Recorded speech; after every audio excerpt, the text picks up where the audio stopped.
Hello everyone and welcome back to Milo Farms. Well, we're out in the shop again tonight finishing up these repairs on this secondary clutch. This particular one is off of the Mountain Max 700, but this particular clutch can be found on many different things, including like the RX1, things like that, different Yamahas from a variation of years. So what we're going to be doing today is a little bit of repair from the other day that we found. And down inside of this clutch, right down here, you can see these little plastic ramps. And some of the websites call them ramps or shoes or buttons. It just kind of depends. But what they look like when they're new is like this right here. This is a cheaper aftermarket one. I've heard good and bad things about the different ones, aftermarket or original. But what was available today to get in town and not have to wait was this aftermarket one here. So I picked these up today. I've got 3 of them.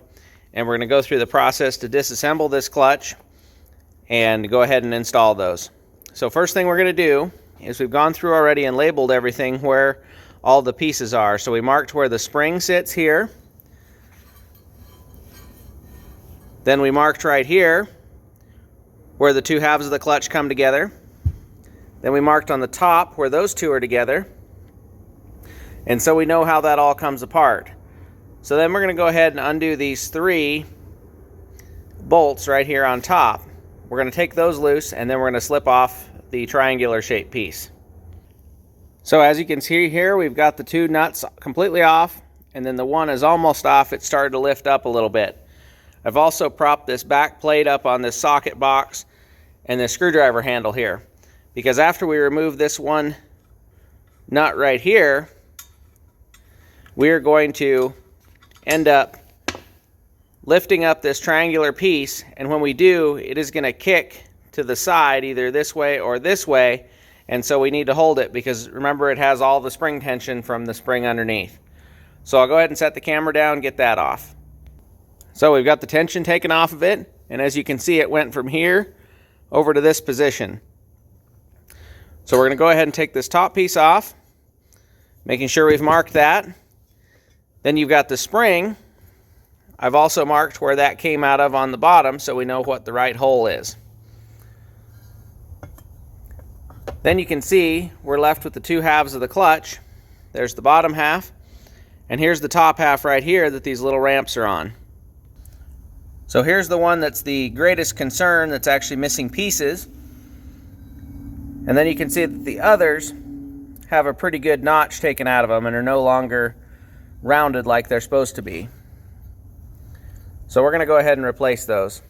So it looks like on the back side here, you can see down in those holes, you should be able to take a punch and put those in there. So we're going to give that a try. So there's the first one out right there. You can see how much of a wear mark it has on it. And you want to make sure you replace all 3 of these at the same time. So now we'll go ahead and we'll take the next one and we'll try to push it back in the hole where that one came out of. So there's the hole right there, and we want to make sure we get the ramp pointed the right way, and we'll try to get it down in there without breaking it. And there it is put back. So we'll go ahead and do the other 2. So all 3 of them are put back in, and we're going to go ahead and begin the assembly. We've got the bottom piece of the clutch put in. We've got it propped up on this box and screwdriver handle to hold it in place. Then we're going to go ahead and set our spring back in place, making sure that we put it back in the hole that it came out of. Then we're going to go ahead and set the triangular shaped piece on top, and this piece is what actually rides on these ramps, on those little plastic ramps down there. So we'll set this on and make sure we've got everything lined up. So we got all the pieces stacked back up, and we're going to go ahead and have to set the camera down. We're going to twist this and get it onto these 3 bolts and then get the nuts on. So everything's tightened back down. And you can actually see, if you look where I had my marks here, these 2 marks were lined up, this one and this one here. But now with the new ramps that are not as worn out, you can see how much it's actually twisted the clutch for the amount of distance that was worn there. I don't know how much difference that would actually make, but I do know that if one of those little plastic pieces broke when you're on the trail, it could cause the clutch to not be spinning correctly. And you can see here, this one was definitely broken and definitely worn out. So we're going to go ahead and put this back on the machine. Hope this video helped everybody. And remember, you can't finish a project without getting started.